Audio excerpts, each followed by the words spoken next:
పింఛన్దారులకు భారీ షాక్. జనవరి 6 నుండి తనిఖీలు.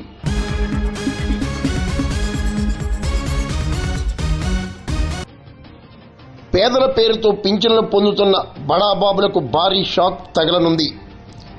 జనవరి 6 నుండి తనిఖీలు చేపట్టేందుకు ప్రభుత్వం ఆదేశాలు జారీ చేసింది. అనపర్తి నియోజకవర్గంలోని 4 మండలాలకు సంబంధించి సుమారు 50,000 మంది పింఛన్లు పొందుతుండగా వారిలో అనేక మంది నకిలీలు ఉన్నట్లు ఆరోపణలు వినిపిస్తున్నాయి.